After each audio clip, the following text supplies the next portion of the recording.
Mazurel, Head of Marketing de Klépierre. Alors c'est vrai que Klépierre, c'est pas forcément un nom que vous connaissez.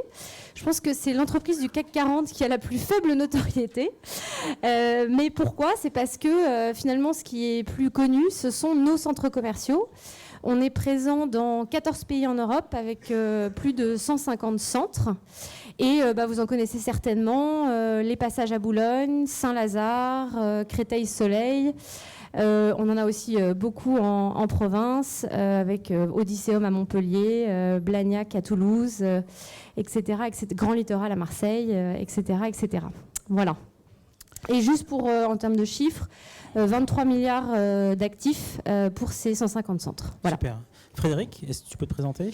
Et donc Frédéric Auger, bonjour à toutes et à tous, directeur du digital de Nexity. Donc Nexity, premier opérateur de l'immobilier en France, résidentiel et tertiaire. Sur le résidentiel, je pense que ça parle à tout le monde, à la fois les logements neufs et les services immobiliers, donc syndic, gestion locative, transactions, location. Et le chiffre clé, donc 3 milliards de chiffre d'affaires et 7000 collaborateurs. Très bien. Donc en gros, il y a Élise, il y a un vrai enjeu sur la manière dont vous capitalisez sur en gros les enjeux de mobilité. C'est vraiment une stratégie pour vous. Comment vous incluez cette stratégie-là ? Alors en effet, la mobilité est vraiment au cœur de nos enjeux. Pourquoi ? D'abord parce que c'est finalement la pierre angulaire du parcours client. Aujourd'hui, c'est vrai que 70% du trafic de nos sites web est sur mobile. On a du coup vraiment beaucoup misé sur le mobile et du coup aussi en termes d'achat média. Il faut savoir que on a aujourd'hui à peu près un tiers de notre budget média qui est sur le digital et au sein de ce tiers, on a un parti pris très fort puisqu'on investit 80% sur le mobile. Ah ouais. Donc c'est un vrai parti pris. Ouais. Pourquoi pour la première raison que je donnais, c'est vraiment la pierre angulaire du parcours, mais aussi parce que nous, on a un enjeu de ciblage très géolocalisé, et donc c'est le média par excellence qui permet d'avoir cette précision de ciblage, parce que tout notre enjeu, c'est de créer de la préférence et de générer du trafic en s'appuyant sur nos zones de chalandise qui sont très délimitées et très précises d'un point de vue ciblage géolocalisé. Et puis la deuxième raison, c'est que grâce aux nouvelles technologies, le mobile, c'est aussi un formidable moyen de mesurer la performance et l'impact du média digital et du display mobile, par exemple, sur la génération de trafic physique. C'est vrai qu'avant, on ne pouvait pas mesurer, ou en tout cas réconcilier la performance média digitale et la génération de trafic physique. Et aujourd'hui, on est en mesure de le faire. Et on a une petite vidéo pour montrer ce qu'on a pu réaliser, nous, à l'occasion, par exemple, de notre dernière opération du Black Friday.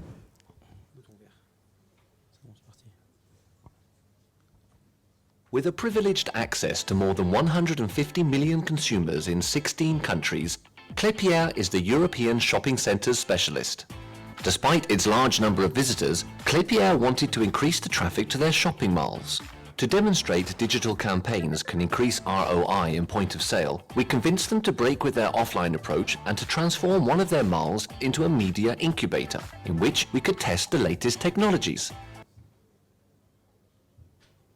For the second step, we took the game to another level by setting up indoor tracking devices at each entrance of the mall. Those connected devices are able to identify phone IDs through Wi-Fi and Bluetooth technologies and are most of the time used by retailers to know their visitors' in-store behavior. But we decided to tweak the technologies for advertising purpose and partnered with digital advertising networks with relevant app inventory who were technically capable of collecting the MAC addresses of exposed users. We cross-referenced the MAC addresses of users exposed to the campaign and those of regular visitors to identify users who viewed the banner and entered the mall.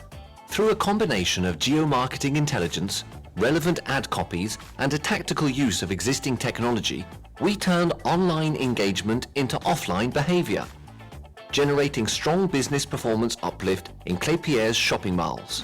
We are now working with Klépierre to roll out the approach across their entire network in Europe.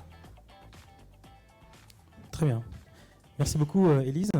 Frédéric, vous avez donc en fait de plus en plus des clients qui sont qui sont de plus en plus informés, désolé pour la répétition. Comment vous faites pour gérer ce passage du online au in-store en fait? C'est une problématique que beaucoup de retailers ont. Oui, comment ça se gère? Qui est l'une des grandes questions évidemment de l'omnicanal, le multicanal, pour ça comme on veut.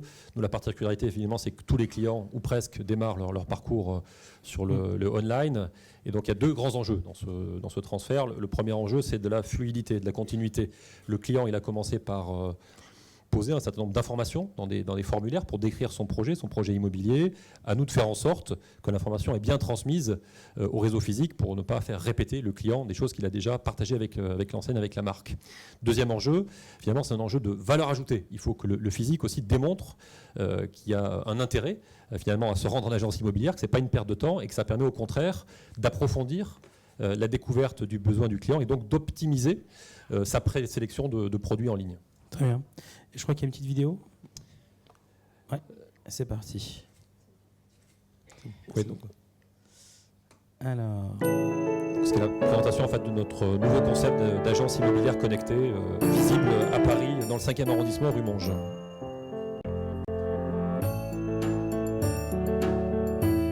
Et sur laquelle on reviendra tout à l'heure sur le contenu à la fois de la partie on va dire, commerciale, relation client, et la partie plus digitale et comment est-ce que tout ceci finalement se combine en faveur finalement d'une expérience client qui soit stimulante, inspirante et surtout qui favorise l'efficacité du projet immobilier. D'accord. Très bien. Là, vous avez quelques visuels de l'extérieur de l'agence et ces innovations sur lesquelles on reviendra. Il y a des interactions sur l'écran de l'extérieur.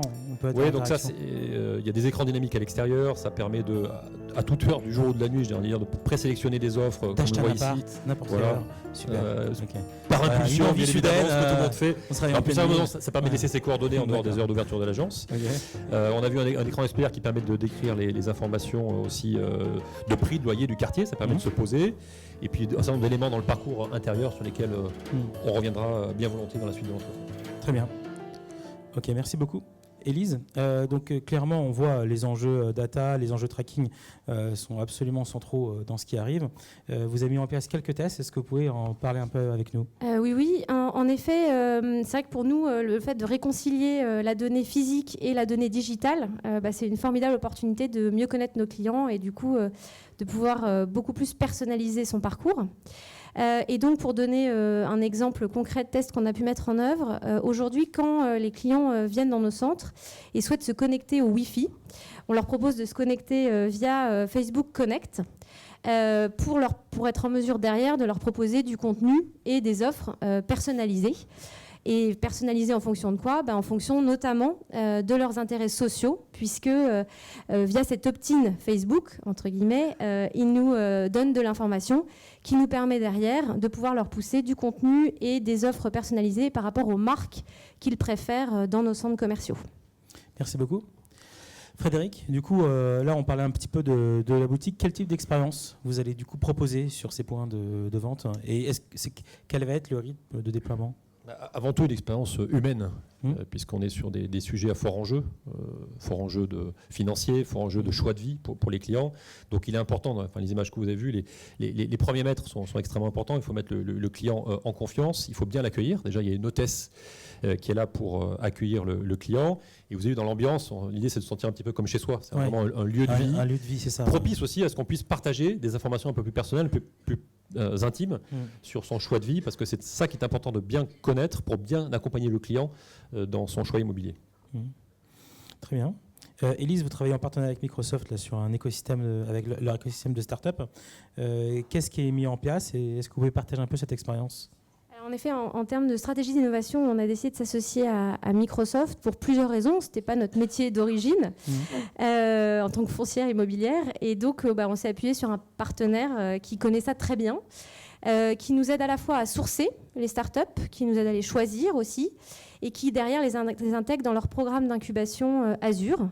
Et nous, ce qu'on propose aux startups, c'est de pouvoir tester leurs solutions en vrai. Et ce qui est vrai, c'est qu'on offre une grande échelle parce qu'on est sur plusieurs boutiques à la fois et sur des grosses audiences dans nos centres commerciaux. Et le type de start-up qu'on choisit, c'est vraiment sur celles qui vont nous aider à simplifier, j'en ai beaucoup entendu parler aussi ce matin, mais simplifier, enrichir et personnaliser le parcours client. Donc 2 exemples concrets. Le premier, c'est une start-up qui s'appelle Mapwise, avec qui on travaille et qui nous a aidés à construire une cartographie beaucoup plus ergonomique de nos centres et dans laquelle on peut aller jusqu'à personnaliser le parcours du client. Quand il nous demande d'aller à tel endroit, on lui propose le chemin le plus court pour accéder à ses marques préférées, par exemple. Et ça, il faut savoir que c'est un vrai irritant. Se perdre dans un centre commercial, ça arrive souvent. Donc ça nous permet de résoudre cet irritant majeur. Autre exemple concret, on a aussi entendu pas mal parler ce matin, mais c'est tout ce qu'on appelle le CRM Phygital. Donc le CRM qui permet d'utiliser les données digitales pour personnaliser des choses en real-time sur le site. Et donc ça, on travaille beaucoup là-dessus. Alors il y a plusieurs technologies. Il y a les beacons avec quelques exemples et quelques résultats concrets. Il y a aussi les ultrasons qui permettent de faire ce genre de choses. Donc, qui permettent à la fois de traquer où est le client dans le centre et ensuite de lui pousser de l'information, du contenu, des offres personnalisées. Et on peut le faire là aussi en fonction de ses préférences. Donc, quand il nous a dit qu'il aimait beaucoup JD Sport à Créteil, et bah, du coup, dès qu'il passe devant JD Sport, on lui pousse l'actualité de la marque et une offre personnalisée, co-construite évidemment avec la marque en question. Voilà. Donc autant d'opportunités, on va dire, de simplifier et de personnaliser le parcours client. Le message est passé pour les candidats startups qui souhaiteraient tester sur un beau playground comme celui-là leurs produits et leurs innovations. C'est très intéressant. Frédéric, vous n'êtes pas en reste sur l'innovation? Vous travaillez sur quoi actuellement? Oui, ce que vous avez vu, on va peut-être détailler ce qu'on trouve dans ce point de vente de cette agence connectée nouvelle génération. La principale innovation qu'on a dans ce type d'agence immobilière, c'est ce qu'on appelle la prévisite virtuelle. C'est-à-dire qu'on a lancé le premier casque de réalité virtuelle qui permet aux clients de prévisiter un maximum de biens en un minimum de temps. Donc ça permet de s'affranchir de la contrainte du déplacement. Je pense que dans la salle, on a tous vécu des expériences malheureuses où au bout de quelques mètres, on se dit ça ne va pas le faire, clairement. Ce bien ne me convient pas. Résultat des courses, on s'est déplacé pour rien. On a fait déplacer pour rien l'agent immobilier. On a perdu du temps. Donc autant faire cette présélection avec les moyens techno qui le permettent. Ça permet aussi au passage de commenter et donc de livrer à l'agent immobilier des informations finalement sur ce qui est important dans sa recherche immobilière. Et donc on gagne en efficacité, on gagne du temps. Autre innovation qu'on va trouver dans ce type de concept, au-delà des écrans dynamiques qu'on a évoqués, on a aussi un système de configurateur. Alors ça, c'est le parallèle que vous pouvez déjà connaître avec l'automobile, sauf que là, ça s'applique au logement. Capacité à venir personnaliser ses coloris, ses équipements et se projeter finalement sur son futur logement neuf. C'est vrai aujourd'hui. Ancien, il y a des travaux dans ce sens. Voilà comme quelques exemples d'innovation assez marquantes dans ce parcours. Et on peut citer aussi, vous l'avez vu passer rapidement, il y a un très grand écran immersif 3D qui permet aussi d'avoir une expérience de nouveau genre de perception de son quartier. Et finalement d'aller géolocaliser le bien à l'échelle des rues, un petit peu comme si on volait comme un oiseau dans son quartier. Et ça permet là aussi d'appréhender autrement, différemment l'offre, et mieux que de chez soi, parce qu'on n'a pas forcément chez soi tous un écran de 20 mètres de large, quoi. Très bien, merci beaucoup. Élise, quel est votre secret pour essayer vraiment d'engager toujours plus avec les visiteurs? Bien sûr, toute la personnalisation du parcours, mais un autre levier pour faire ça, c'est aussi bien sûr le social. Parce que c'est vrai que, comme je disais en amont, tout notre enjeu, c'est de créer de la préférence sur ces zones de chalandise. Et donc, on a un enjeu d'engager, de fidéliser nos communautés au niveau local. Et elles sont très friandes de ça. Pour donner un exemple concret, on a lancé un événement qui s'appelle le premier casting physique des Reines du Shopping. Je ne sais pas si vous connaissez, c'est une émission sur M6 qui remporte un immense succès. Et sur la vidéo teaser de l'événement, on a eu 3,2 millions de vues une semaine avant l'événement. Donc c'est pour dire l'ampleur et l'importance des réseaux sociaux pour un business comme le nôtre. Et on a lancé une autre opération aussi qui s'appelle Just Ask pour justement continuer à engager et fidéliser nos clients sur nos zones de chalandise où en fait on propose aux clients de répondre en 1 heure à toutes les questions qu'ils peuvent avoir. Vous avez là aussi quelques résultats à l'écran qui sont très probants. Aujourd'hui, ça a permis de multiplier les conversations par 3. Quand on demande justement à nos fans finalement quel est leur canal de relation client préféré, c'est Facebook qui sort, et ce avant l'email et bien avant le téléphone. Alors c'est vrai aussi qu'on a une clientèle très millennials dans les centres commerciaux, mais pas que. Et puis, on a aussi beaucoup de gens qui nous ont dit que ça répondait beaucoup de leurs attentes et que ça permettait de lever aussi, encore une fois, beaucoup de leurs irritants. Donc, très intéressant de ce point de vue. Et puis, enfin, c'est un vrai recueil pour nous d'insights parce qu'il nous donne des idées d'innovation de service, des idées sur le type d'événements qu'ils aimeraient voir demain dans nos centres, etc., etc. Donc, au-delà d'engager la relation, c'est aussi une source d'insights très forte d'un point de vue plus marketing, entre guillemets. Frédéric, quels sont rapidement, en une phrase, un peu les projets de l'année, le focus en tout cas que vous allez apporter? Très clairement la fidélisation. Oui. On aimerait avoir la fréquence de passage qui est dans les centres commerciaux de Clépierre. Et donc tout l'enjeu pour nous, c'est d'imaginer des nouveaux services pour apporter des services à l'habitat, inciter le client à nous recommander et revenir engager des projets immobiliers chez nous à l'avenir. Très bien. Élise, pour conclure, le centre commercial 2020, c'est quoi? C'est d'abord un écosystème data unifié entre le physique et le digital, parce que c'est vrai qu'on est un très gros hub d'audience et c'est une formidable opportunité pour nous de beaucoup mieux connaître nos clients et de le personnaliser. Je crois aussi beaucoup aux objets connectés, parce que ça nous permet d'amplifier tout ce qu'on peut imaginer d'un point de vue événementiel en physique dans nos centres. Donc je dirais écosystème data digital et objets connectés en majeur. Frédéric, Élise, merci beaucoup d'être venus ce matin avec nous. Merci, on peut les applaudir.